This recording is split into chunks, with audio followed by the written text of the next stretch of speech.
హరే కృష్ణ.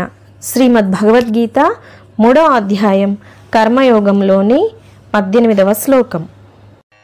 నైవ తస్య కృతేనార్ధో నాకృతే నేహ కశ్చన నచాస్యా సర్వభూతేషు కశ్చిదర్థవ్యపాశ్రయః. మరొకసారి. నైవ తస్య కృతేనార్ధో నాకృతే నేహ కశ్చన నచాస్య సర్వభూతేషు కశ్చిదర్థవ్యపాశ్రయః.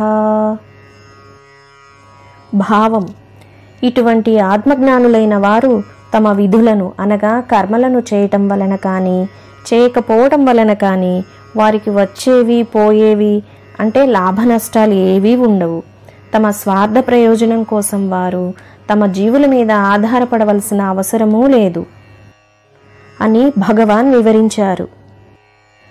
వివరణ: ఆత్మారాములు కర్మ చేసినా కర్మ చేయకపోయినా వారికి వచ్చే లాభం కానీ నష్టం కానీ ఏమీ లేదు.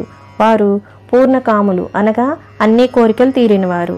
కోరడానికి ఆ కోరికలు తీరడానికి వారికి ఏమీ మిగల్లేదు. వారు కర్మలు చేయకపోయినా నష్టం లేదు. అతనికి అన్నీ సమానమే. నిరంతరం ఆత్మయందు రమించేవాడికి బాహ్య కర్మల వలన ఏం ప్రయోజనం చేకూరుతుంది? అటువంటి జీవన్ముక్తుడు కావాలంటే కర్మలు చేయగలడు, లేకపోతే మానగలడు. ఇది చేయాలి అన్న నియమం లేదు. వారు చేసే కర్మలన్నీ లోకక్షేమం కొరకే కానీ స్వార్థం కోరి వారు ఏ కర్మ చేయరు. అటువంటి వారు ఎవరినీ ఆశ్రయించరు, ఎవరి మీద ఆధారపడరు. వారికి ఏ భయమూ లేదు, ఎవరి అవసరమూ లేదు, ఎవరికీ భయపడరు. ఈ వీడియో నచ్చిన వారు తప్పకుండా సబ్స్క్రైబ్ చేయండి, లైక్ చేయండి, షేర్ చేయండి. ధన్యవాదాలు.